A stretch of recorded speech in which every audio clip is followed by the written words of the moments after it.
Hey everyone, it's Michael Kikle. I hope you're doing well today, and I have a review here for a 2022 documentary called Living with Chucky. It's about an hour and 45 minutes, and it's directed and written, if you can write a documentary, I guess the little in-between pieces of narration are written, whatever, by the young lady who is the daughter of the guy who worked on the original film. Not Don Mancini, obviously, but somebody else. I think it was a puppeteer or something. I can't really remember. It's been a few weeks since I saw this. All I know is she has a connection to her dad, who has a connection to that movie.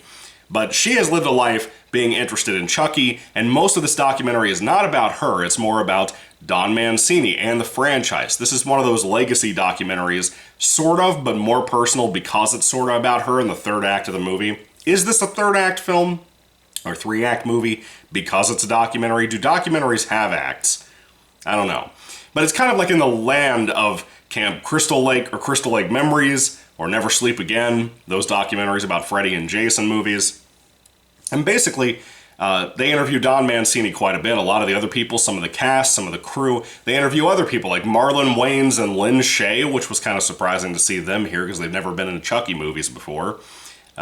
But yeah, they interview a lot of people who are kind of familiar with the horror genre. I think Robert Englund was interviewed at one point here too. I could be wrong about that. But most of it is Don Mancini's interview about what he did, why he did this, why he did that, when he took over directorial debut stuff, how the idea for Chucky came into his brain, what he's going to do with the future of the series, so on and so on.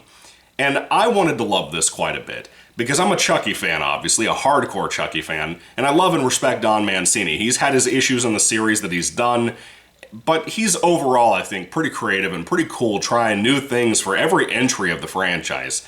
Even down to the TV show, I think, tries new things quite a bit. I've only seen season 1, but still.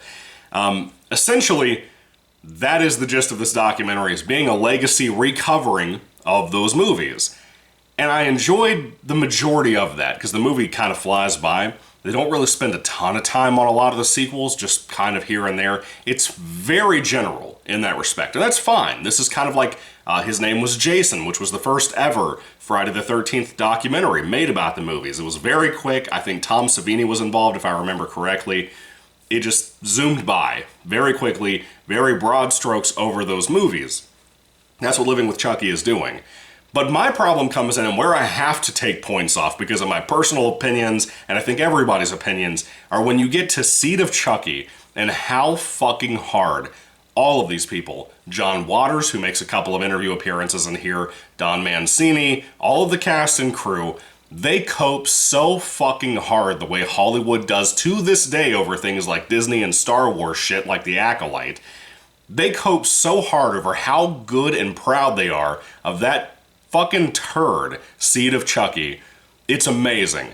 They try to say like it was ahead of its time, and at the time people were afraid of gay people, and all this stupid shit. It's amazing how fucking buffoonery all of the things are that they're saying in this documentary about that movie.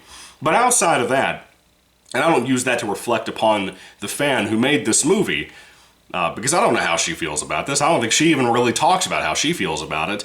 But the rest of the movies, the way they're discussed and, commentated upon, I really liked all of that. I thought it was fun, thought it was kind of enjoyable, but it's overall kind of a lackluster documentary. It's not the most well-made film. The interviews are nicely shot, I guess, but I wasn't in love with this. Two of the people I loved getting interviewed, outside of God, I can't talk today. Outside of Don Mancini was Brad Dourif and Fiona Dourif, who is his daughter, playing Chucky, playing, what's her name? The wheelchair chick. Mika? I think it's Mika.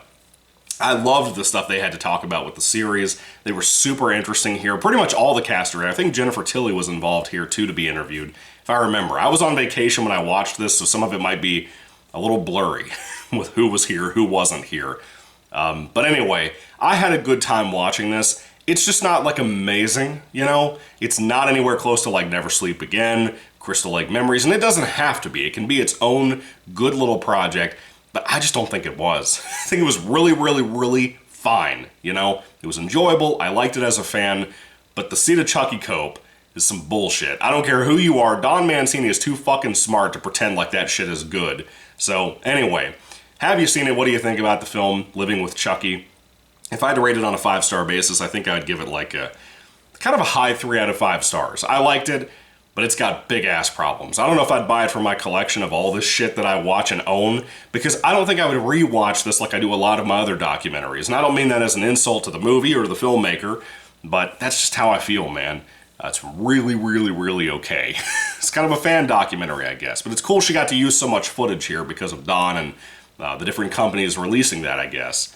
So, anyway, let me know what you think about Living with Chucky if you've seen it down in the comment section down below. Thank you all for watching, guys. God bless you all. Catch you later, and goodbye.